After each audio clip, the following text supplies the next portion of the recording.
Looking back at my preliminary task that was set in September, I can actually see the change that I made in the way for instance, the front cover for a while, if you look at it, you can see that it's quite like overcrowded.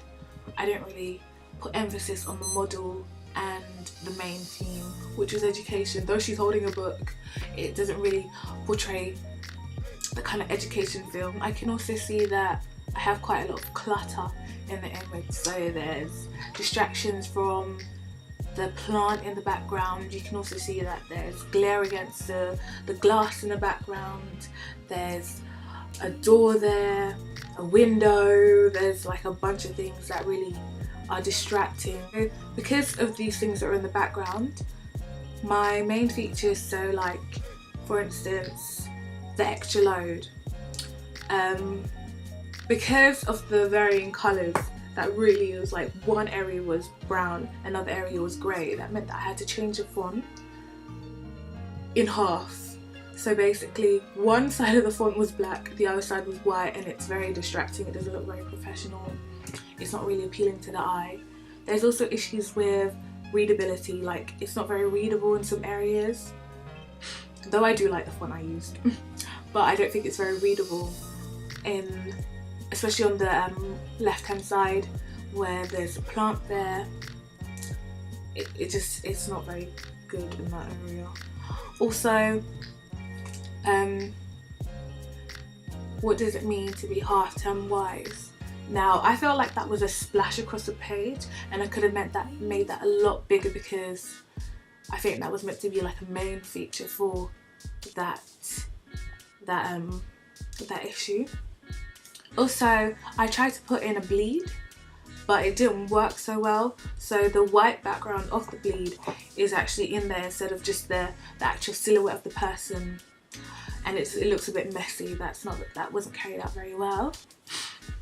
Now, when you compare that to my latest piece, my final piece, you can see that I actually have improved quite a lot.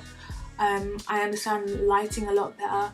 I was able to portray, well, shine light on the artist, and they really came out and they were really shown. Let me just get up and ooh, because in the other one I think the lighting is really bad.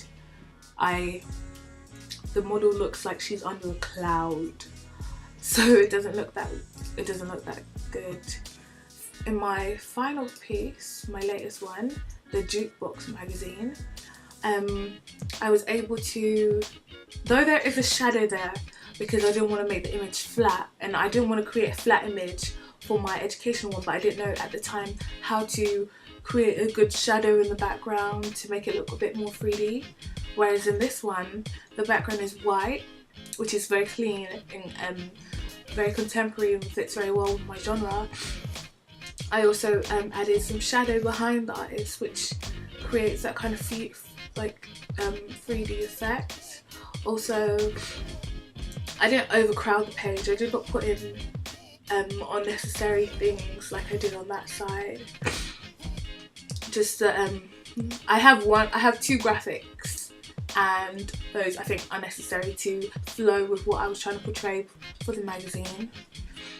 And the features are kept very simple. I chose not to, because of my research, I chose to just leave it as the feature rather than go into a description then underneath it, because then I felt that would be too much on my page and that would be overpowering. It would also draw from the attention on my model.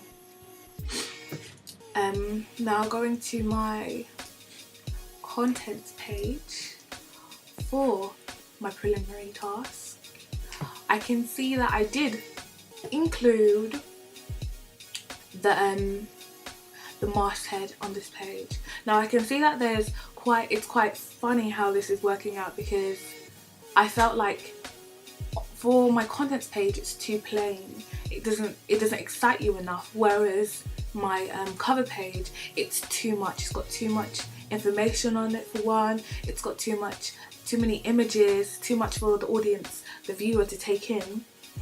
and it's very distracting. So if I had split up equally between them or kept like a steady theme between the two pages, I think maybe that would have worked better. The colour scheme from the content page to the cover page, I can see that there's a flow here, but the font, it doesn't really go with the theme of education. It looks more like a sci-fi font or something for, I don't know, nothing really educational, more computing, something like that. Whereas when I look at my my final task for my magazine, I can see that there is like a splash of colour there, and also I wanted to keep like a, because of my research that I carried out, I found that a lot of the time, a lot of the content was actually either on the right or the left. It was never in the middle or anything like that, or it was neither on both sides, which that's what I did for the topic, my preliminary task. The content was a bit all over the place. So, oh, that's interesting. Same number. I also added a banner on my content page informing the audience of the issue date, and I also did this on my cover, which I included the date of the issue, and I also did that on my double page spread, whereas on my preliminary task I didn't really include the dates on the other pages to inform the reader of the issue. I also added more graphics on this page, on my final task, which is, it was quite complex to get around, and it took a while because I actually added different effects. So I had to change the transparency of these flowers and then go forth and layer them to create like a kind of like bush effect, like someone splashed the flowers on. And then if you compare that to my preliminary task, it looks quite plain. It doesn't look like, especially if it's an educational magazine, it looks very plain. Students might even want to pick that up because it's too plain. And though I do like contemporary and clean and simple things, I think that maybe it was too simple, it was too clean. If anything, I don't know if it's too contemporary, but it's definitely too simple. On my final contents page, I wanted to keep in mind of the contemporary feel of the genre, because it is a contemporary genre, and I wanted to make it neat but also portray the colourfulness of the genre. I did this by adding the bright colours. The filter that I actually added while taking the image of the model, so I held up a pink sheet in front of the lighting, and it created this cast of pink light, and I think it works really well, especially considering the makeup that I asked the model to wear.